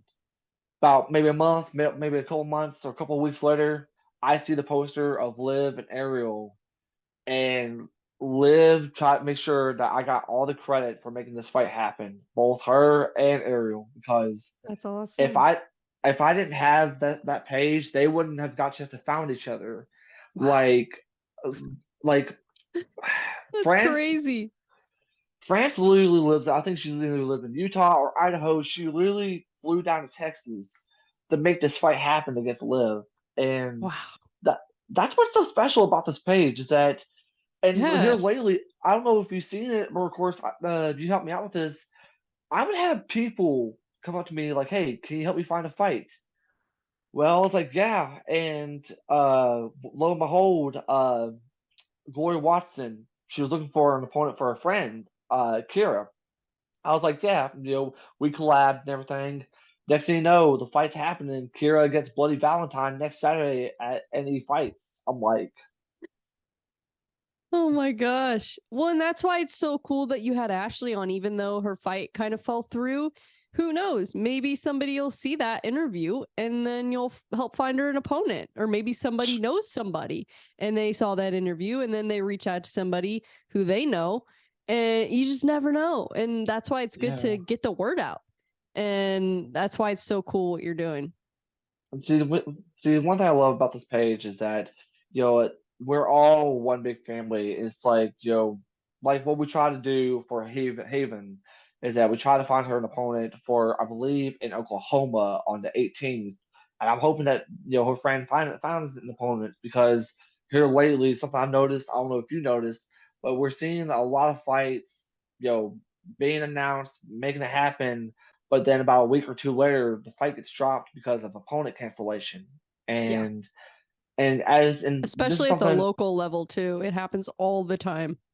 yeah, and something with that is like, people are like, well, hey, I trust you. I know you got the platform. I know that there's somebody out there. Help me find an opponent for so and so. And that's why you always see my stories, you see my posts like, hey, we're looking for a 145 or a 115, expense all expense paid for. So that's what I love about this platform is that the fact that I can not only make interviews happen, but like with Liv and of course Ariel, I can make fights happen all of a sudden too. Yeah. You're doing a It's lot for the crazy. community. It's pretty amazing. Yeah, that was an awesome interview with Ashley. And I was kind of surprised. She likes a lot of the same music I do, and it kind of gave me some nostalgia. We were talking about Skillet and Flyleaf and Red, and I've seen all of them live because I went to a concert probably about 10 years ago. Yeah. And I actually like went and submitted a thing online to like win VIP tickets and I won. And I got to bring my mom and my best friend and my sister to the Flyleaf concert. I think they were the headliner, and Skillet maybe was the co-headliner, Hmm. and it was freaking epic. And Red was awesome. Like I was so Yeah. impressed with them. They were so good. And of course I was so young at the time, so but I remember it pretty vividly because we were in a mosh pit when Flyleaf came on and the security had to pull us all out because it got too crazy. And it was freaking awesome. Flyleaf is so just amazing. And that was like back in my emo days. And my friend Yeah. Kayla, shout out to Kayla, she's an amazing human. She's been my best friend literally since I was a baby, since she was born. My mom brought me to the hospital because my mom and her mom were friends, brought me to the hospital when she was born. So we've literally been friends since I was a baby and since she was a baby. And she has an amazing thing that she's doing. So she lost her dad and she Yeah. lost her sister both to a fentanyl overdose. And it's something that we really need to raise awareness about. And it's something that she's doing an incredible job. She started her own candle company, and what she does is she donates the profits to addiction and things like that to help people with mental health, to help people with addiction, and helping fight this horrible epidemic that's happening in our country with opioid abuse. And Hmm. it's something that, a lot of people might look down on and think that, oh well, they're just drug addicts or whatever. But a lot of times, like, these people aren't even taking things knowing what they're taking. They're taking something else, and then it has fentanyl in it, and then they're dying because it doesn't take that much of a dose for, it to kill you. And Yep. so she's doing amazing things. And I hope I can bring her on the podcast sometime to tell her story about her sister and her dad. She lost them 6 months apart. And yeah, it was, and I went to both of the funerals and or not the funerals, the wake. And it was just, man, it was tough to see her go through that. But at the same time, I'm glad she's using it, to kind of help spread awareness of what she's doing and help to bring a light to that. But she was there with me at that concert, the Flyleaf concert, and that was back in our emo days. So me and Uh, her, I would love to go back and look at old pictures. We had the checkered Vans, we had the eyeliner, we had the hair, we had the teased hair, yeah. we had the band t-shirts, the My Chemical Romance, we had the skinny jeans. We got made fun of so much for this too. I probably got made fun of it a little bit more because my school was a little bit less hip than hers was. Yeah. So I got made fun of a lot because of it. People always made fun of me because of my skinny jeans. Because I was like the only person at my school that was an emo kid. I was like the first one. Yeah, it was horrible. Oh I man. was such a dork. But when Ashley brought that up today, it reminded me of my emo days. I don't know if you had an emo phase, but I definitely did. I It's definitely pretty I funny. definitely did. I definitely did because growing I had a up, I feeling. the conversation we actually had the conversation is like, okay, so what bands did you listen to? I'm like, well, I listened to Creed because I still think Creed's emo. But I still think about that is that growing up, I had a older brother who played heavy metal. He had like the Pantera tattoo on his arm. He had a Metallica Ninja Star on the other arm, and he got me into a lot of bands that I'm so proud that he got me into. He got me into obviously Metallica. He got me into Slipknot, which by the way, what's so crazy Hell about yeah. that, and I still remember this to this day. So we was such diehard Slipknot fans at the time before Paul Gray died. All Hope Is Gone album came out, and it was Halloween at the time. What a coincidence. Talking about this now is that we was like, well, what are we gonna be for Halloween this year? So Matt, who pretty much was working at the time, he said, "Do you want to be Slipknot members?" And I was like, "Yeah." So, but I'm like, who do you think would fit me though? Like, what type of personality would I give? Well, obviously Matt loves Mick, the guy in the silver mask, and Matt's like, I think you'd be good to wear a Paul mask. And in case you guys don't know, Paul Gray was actually Slipknot's very first bassist all the way up until 2009. And he made such an impact on me that I started going around door to door getting candy, and people were like, "Who are you supposed to be?" I'm like, "I'm Paul Gray from Slipknot," and they're like, and then the mom's like, "Oh, okay," just slowly shuts the door and then turns around She's like like, who's shaking this their crazy head, person?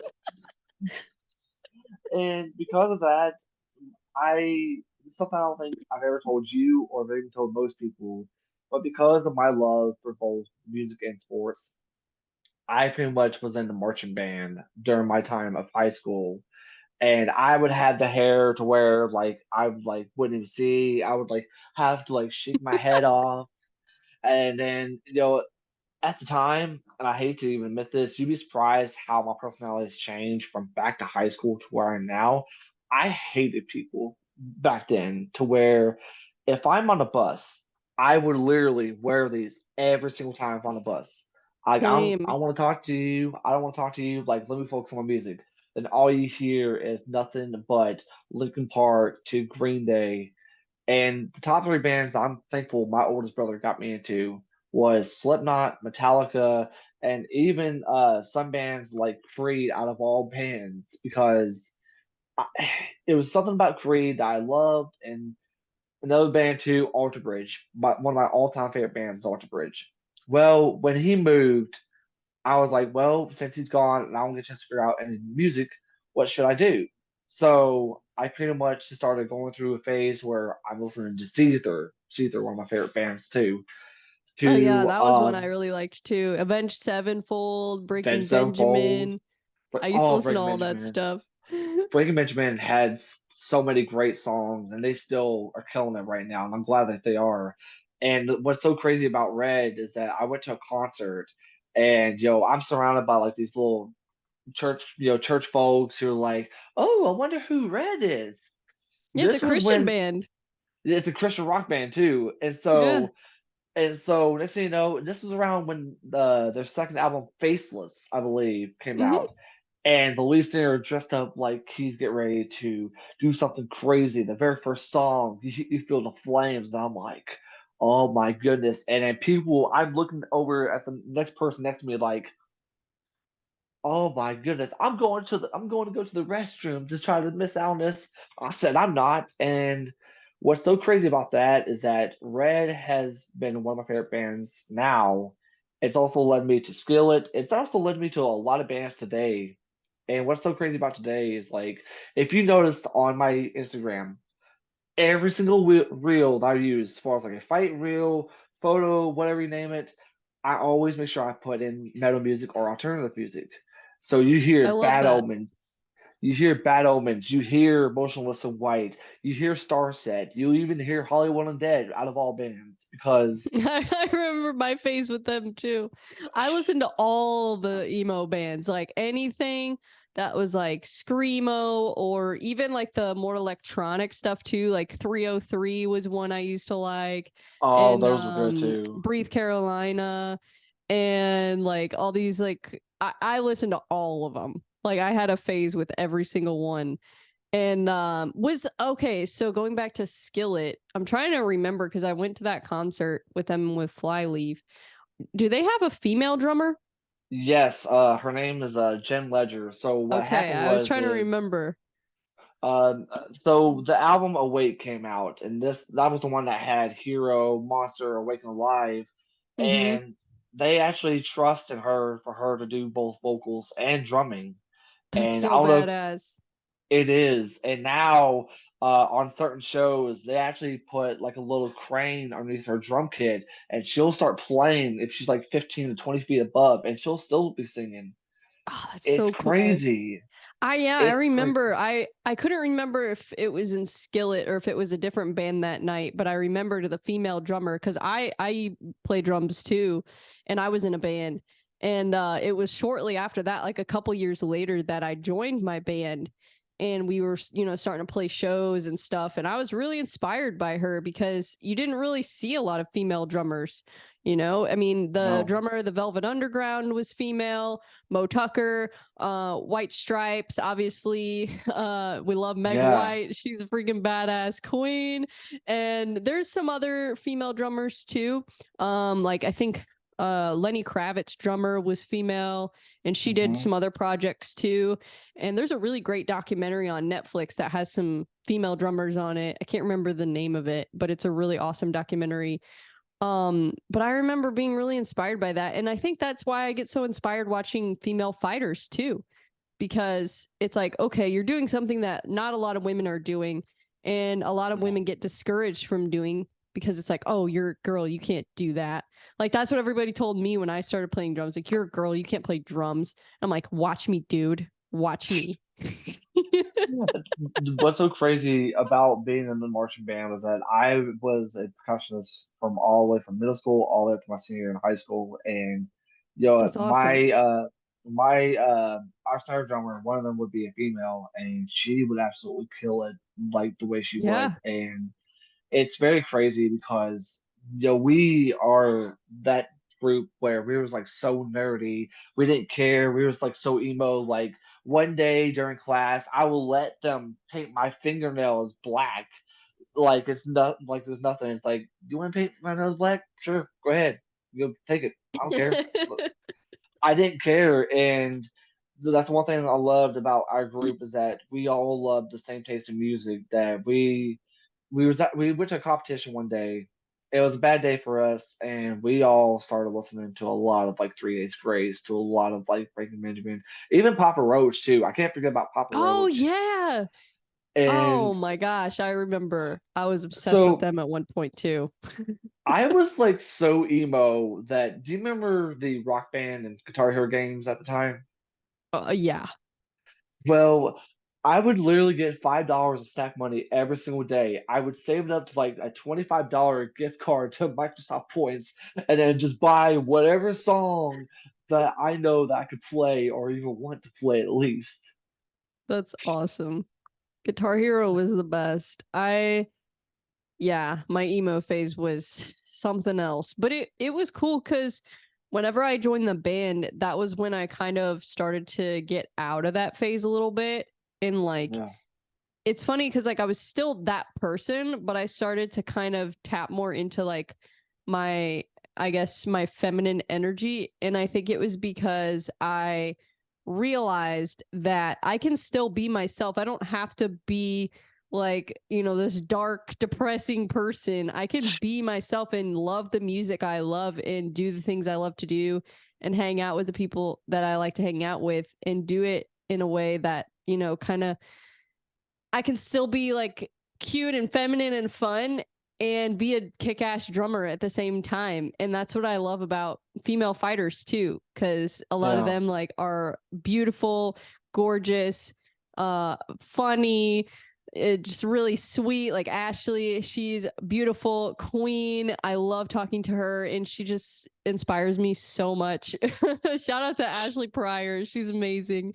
But That's in all the awesome. female fighters too, because I feel like yeah, we kind of do have a little bit of a chip on our shoulder because we're always told like you can't do that, you can't do that, you can't do Yeah. that. And so it makes us want to just prove everybody wrong.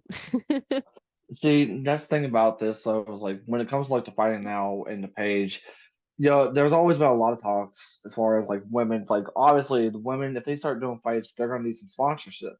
So I was Yeah. like, so I was like, okay. So I never really done it. Sierra Krager, who's gonna be fighting for Combat Night this weekend, actually messaged me. She's like, hey, is there any way you can sponsor me? And I was like, how do I do that? Like, send me how much you can give and send me your logo, and I'll put your logo on my shirt or anything.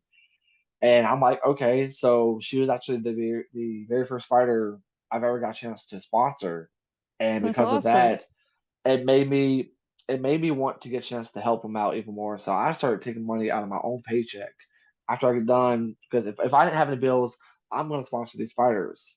That's And amazing. so we went from Sierra Krager to Nolia Vasolo to Jordan Edwards. And I don't know if you know who I'm talking about, but we even got a chance to sponsor Cassandra Robb, out of all people, Cassandra Robb, who was a bare knuckle fighter. Yeah. I've seen She, one of her fights. yeah, it was for her fight against Jamie Henshaw, her biggest rival in MMA, Oh and wow. we would actually have an incredible communication to where it's like she was very patient with me as far as like the money side of things, and now it's like anytime if like a fighter needs help, I'll gladly get a chance to do my best and help them out in any sort of way because if you're going to do a page like the way I am, you want to get a chance to do something incredible in your own way because these women have busted their tail to work on fight camps, training, all just for this huge fight that is ready for them. And I really love the fact that because of how many connections we can make sponsorship happen. We can make that happen. It's Yeah. when I started the page, I never really in my wildest dreams ever thought somebody would actually be willing to sponsor me, let alone get a chance to have my logo on their merchandise. And it's crazy. And the one thing I really loved about Kira was that she said, "Hey, send me your logo." I was like, "Okay." She never told me about what she's doing. She never told me about anything. However, she took a picture of herself at the weigh-ins, and on her little shorts that she wore had the Fighting Out logo on them all over the shorts. That's And awesome. I'm here. I'm like, wait, what? Like, wait, what? That's crazy.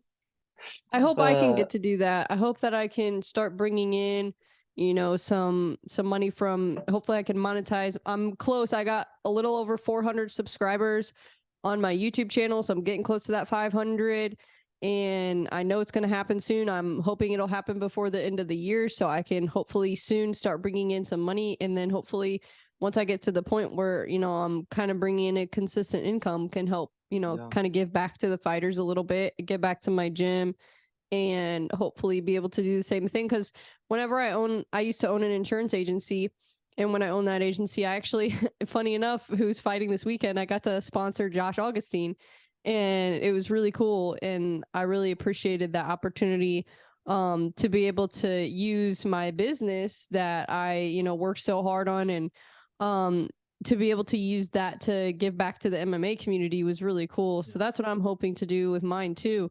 And that's awesome that Well, you're doing that. And, even though we may not have millions of dollars to give them, every little bit helps. So it's exactly. it's awesome. That's really cool. Well, what's your kind of, before we like close out, what's your vision for the fighting now and the future, and maybe Well, maybe a podcast? well, well, We'll first of see. all, as far as like the podcast goes, I mean, I definitely am gonna have to try to save some money for a laptop, for the microphone, for the headset, because I want to get a chance to have the setup like you and somebody else have. Like the only setup I have is my phone, and I'm basically always in my room. But before I even tell you as far as like my future or what I have in mind, I definitely do want to do something as far as to help you out. If you're wanting to sponsor a fighter, I will gladly donate some money to get a chance to help you get a chance to sponsor some fighters. Thank If there's you. that one fighter you want to get a chance to sponsor, I will gladly get a chance to help you out, and so way you get a chance to make that happen. I want to get a chance to help you out, That's and awesome. I really appreciate that. you definitely deserve it for sure because you've helped me out through so much ever since we became friends, and the least I can get a chance to do is do my part and help you out. But as far as the future, I definitely want to get a chance to have some in-person interviews for sure. I definitely Yeah. want to keep continue to grow so much each and every single day as we possibly can. I'm definitely gonna have to try to get back as far as doing interviews on the YouTube side of things. The only reason why I haven't is because I've been skeptic about StreamYard because they've messed up a couple of times to where people started having issues, started getting confused by it, and I was like, you know what? That's the only reason why I'm even doing Instagram lives in the first place is because of StreamYard. But Yeah, I that's why I do definitely, mine on Zoom. It's so much easier because I've done StreamYard before too, and it's cool. Like, it works for a lot of people, but I like to do it on Zoom so that way if there are problems or if there's issues, I can cut it out, I can edit it, I can, fix it. And yeah, because like even today, like with Chad, like my computer was having issues and I thought it was on his end at first. And then I was like digging around on my computer and I realized it was me. And I felt like an idiot. I'm like, oh my gosh. So luckily, like, since I'm not doing it live, I can cut that yeah, stuff out. So you could even do it like on your phone, like yeah. on That's what I'm Zoom. thinking. I mean, because basically, if you want me to help you, I can help you, teach you how to do it. Because what I do is I just go into my video editor, Mhm, and I take the video file from Zoom, because when you record it on Zoom, you get like the file, the MP4, and then I mhm, just put that into my video editor, and I'll like crop it to where, it's like kind of fixes it to where it doesn't look goofy. So where it's like mhm. me on this side, you on that side. And then I'll add my intro in the beginning and my outro. And I just made a new intro and outro. It's really cool. You'll like it. Um, so I'll add that in, and then I'll put like a little song, like I have, especially on my MMA one, I have the same song I use every time, so that way people Yeah, kind of remember it. And so I'll do it that way, but you could do it. You don't even need a microphone or anything. You could do it literally on your phone, and you could really. edit it and make it look really cool even without having all the equipment, to do it. So let me know if you want me to help you out, Yeah, because yeah, then eventually, once you kind of start getting more traction with it, more subscribers, then maybe you yeah. could monetize it, and then you could save up and get more equipment and keep leveling up, which is that's kind of what I'm trying to do. I'm trying to get Joe Rogan level equipment, hopefully one day. That's what I want to do. I mean, that's just that I would absolutely love. for you to help me out for sure. I would definitely take all the help I can get. I Yeah. definitely will take your advice and try to learn Zoom as much as I possibly can because over the last couple of years, when I started doing interviews, I always had to tip my phone over, then work on with StreamYard over the last couple of years. But now that I've been doing Instagram lives, it's actually been helping me out a lot. Yes, I have to post it immediately by the time I get done, but that's fine. But I will definitely take up your offer. One thing I definitely do want to do is I would love to get a chance to do some more collaborations. I would love to get a chance to collaborate with you on more stuff, to get a chance to collaborate with a lot of folks out there, outside the box. And there is one particular interview that I would love to have, actually two, and one of them I'm currently working on. And I'll go ahead and spill out the secret right now. I'm currently in talks with Heather Hardy about potentially having a huge interview. That's awesome. And the next one, this is something I've Hey, you see what always, my cup says? See what that what is it? says? Manifest I that love, shit. I love that. I love that. Now, this next interview that I definitely want to have, I love his work. I love what he's doing for Fight Bananas official. I would love to get a chance to talk to David Van Auken and have him on the Hell show. yeah. I mean, I'm sure he would love to do it. because when I first started doing stuff by myself, Fight Bananas official has really, really grown on me a lot over the last year or so. And David is just so natural. He's just such a natural guy, and I would love to get a chance to have him on the show, to get a chance to ask him a lot of great questions, especially learn from his point of view. Because like, if you're just now starting to become an interviewer, you got to have the knowledge, you got to have the passion for it. And David, he's worked with so many incredible fighters, made so many Oh different yeah. shows. I mean, you worked with him on Fight Bananas official. You even got a chance to join him on his show, I believe. Yeah, I did the And Contender Series show, and I'm hoping now that I'm like done with moving and getting all this stuff done, I've just been super busy and going through, my own things in life that I've been just trying to get things taken care of. But now that I'm kind of getting stuff done, I'm hoping to go back on the show because they started and I kind of encouraged him to start it because he came to me with the idea of doing their Tuesday show. So they go live from 1 to 3 on Tuesdays, yeah, and I told him, I'm like, yeah, you should do that.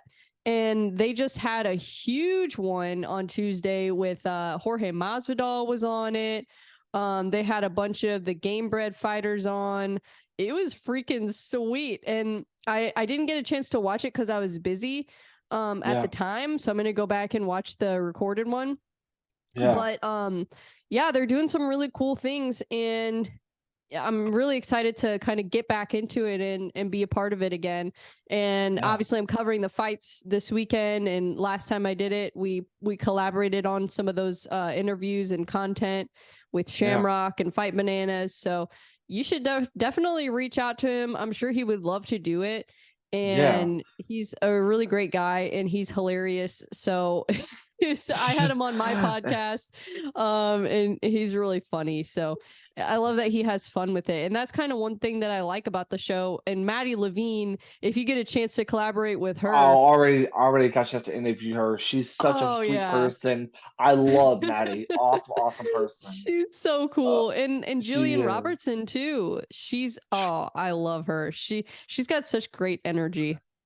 I want to get a chance to do another interview with her because when I She's interviewed got a fight her, coming up. Did you see she's on the yeah, Canada card? I seen she's got a fight coming up, and I want to get a chance to rewrite that first interview because whenever you get a chance to interview somebody, I'm like, Talladega Nights, like, I don't know what I'm doing with my hands here. I was in that moment in that first interview, so I would love to get a chance to interview her. Another thing too, and this is something I really, really want to do as far as like the page side of things. I would definitely love to get a brand new logo. We've had the same Yeah. logo over the last year or so. I think that it's time for a different change. I think it's time for something different for not only just for myself, but for what the women and potentially the fans might want to see as far as the page side of things go. That's awesome. Yeah, I mean, I completely changed the whole name of my podcast in the like the logo behind me, like that, it started off Barbells and Bangers was the first podcast, and I just changed the name of it. The theme of it really kind of stayed the same because I wanted it to be like fitness and combat sports and lifestyle and music and just like bringing on cool people, whether it be fighters or like next week I'm having a chef on. Like I bring all kinds of people on this show, and it's cool to see things evolve. And so Yeah. I one thing I've done is I don't know what you use, but I use Canva a lot. And I've been able to really kind of learn more about creating like graphics. And I'm hoping I can start using the Adobe suite because my friend he just started creating content. And I'll send you a link to his YouTube channel because he's doing a lot of content teaching Adobe products like Uh-huh. Photoshop, Adobe Express, and the whole Adobe Creative Suite. So I'll Yeah. send you his channel because he's doing some really amazing things, and he's based in St. Louis too. And I'm going to bring him on the podcast. His name's Tommy Holstein. His company's Video Punk, and he's an awesome guy, really creative dude. And you would probably really enjoy his content. But yeah, I think kind of playing around with different software, and Yeah. I think you could probably come up with a pretty sweet logo if you played around with it enough. I definitely need to change too. But I'm actually currently in talks with my company MMATs, who's pretty much made our merchandise Oh, incredible. that's awesome. MMATs.com/the fighting now. I'm currently in talks because when I talked to some of the people about the new shirt design, I actually had an idea from Jordan Edwards. She wanted something really cool. And so I want to get a chance to make her idea come true because of how much she has done for myself and how much she has done for the page. And it's the least I can get a chance to do is do something very special for Jordan after everything that we have been through ever since we met. I mean, she's been doing this now for about a year or two, plus winning 3 titles, amateur titles. Wow. I want to get a chance to do something very, very special and get to do something very different as far as the logo and the merchandise of things. That's awesome. Well, I'm excited to see it. I'm sure it's going to be freaking sweet. So, and I like the logo now. I mean, it's cool So to I see have it things here. evolve though. So I don't know if you can see it here, but with my camera, but this is from Nice. the avocado. Gabriella Avrello, one of our sponsors, fighters as well. She loved the logo. She loved everything. So it's something I really think that we need to do something different. But of course, obviously, the colors are suicide awareness colors, which is why I went with the kind of blue, kind of purplish type of, if you get what I mean. Yeah. Well, and that's huge too. And that's an underrated thing I feel like in content creation is colors and like and also having like a story too is really Yeah, important. Like there's all kinds of, names and logos that are fight themed and it's cool, but it's like what's the story behind it? That's what I want to know. And that's why I think you're going to be really successful with what you're doing because you have a story behind it, and yeah. people are going to see your logo and see the colors and know that you know it's not just blue, it's not just purple, there's a meaning behind it. Like there is a story behind what you're doing, and that will resonate with people so much more than just MMA inside scoop or whatever the names of some things are. I think it's gonna have a more lasting impression because there's a story behind it. I mean, when I always see people talk about their logo, talk about the color, I always hear one of the most cheesiest things because it looks so cool. I mean, I'm like, just because it looks so cool. Okay, that's a great story there, buddy. Great story, but and there's nothing wrong with that. I'm not gonna, have a hater or anything, but when it comes to the colors and the idea, which by the way, the whole logo was helped by Christine Fiera at the time when I Oh first started wow. this. Um, we had a saying, think like a champ, act like a champ. And it was like underneath the bottom of it. So, I love and that. I've always thought about that in so many ways because it's like, yeah, it's like it's purple, it's blue, but like after this interview, there's so much meaning to it other than just the fact that there's more than just colors. There's colors that mean a lot to me. There's colors that mean a lot to you and so many others that are watching this right now. Absolutely. And I love that about what you're doing. Well, before we go, are there any other shout outs that you want to make, or anything else that you want to leave us with before we get off of here? Yeah, absolutely. First of all, I want to send a shout out to Combat Sports Coverage because they've really treated me like family ever since I started working with them. Another company who I just started working with in Sins and Vices. They have amazing merchandise that you guys need to go check out. Go follow my page and you'll see them. Personally, I just want to get a chance to shout out you and to every single person who has been a part of the fighting now because this has truly been an amazing journey. It's been an amazing part. Without the women like you, without the women like the fighters that we see today, the fight now wouldn't be where it is today. So shout out to every woman who is fighting, who's in jiu-jitsu, you name it, that are killing in the game. And another thing too, and this is like my final message, is that don't give up because the world needs you too much. You have to keep fighting. It may not be a bad life. It's a bad day, and we're all gonna end up having those bad days. You got to keep overcoming like the warrior that we all are today. Keep rising above. Keep rising above it, warrior. Keep rising above. I love that. That's an amazing message. Well, thank you so much for coming on. This has been such a great conversation. I'm so excited to get in and edit this, and I'm going to drop this on Sunday, and I'll hit you up right before I release it, and I'll let you know that I'm done editing and all that good stuff, and we'll get it out there into the world. So Yeah. I'm really excited about it. I'm really excited for everybody to see it. I'm actually glad it's coming out on Sunday because a lot of people have Sunday off, so then they can hopefully get a chance to watch it right when it comes out. That'll be awesome. What's crazy about Sunday is that I'll be at work once when it gets released, but best believe that when I go on my breaks or my lunches, I will definitely can't wait to check it out. Before we go, I gotta thank you because you have done such an amazing job with what you're doing for the podcast and what you're doing for the Instagram. I can't thank you enough for our friendship. I can't thank you enough for your support. I can't thank you enough to get a chance to have a fellow nerd like you around the page. Keep doing what you're doing there, girl. Love you. Thank you. Love you too, man. All right. Well, I'm going to go get to editing and all the other things I got to do. And my dog's probably freaking out. So, but I will talk to you soon, of course.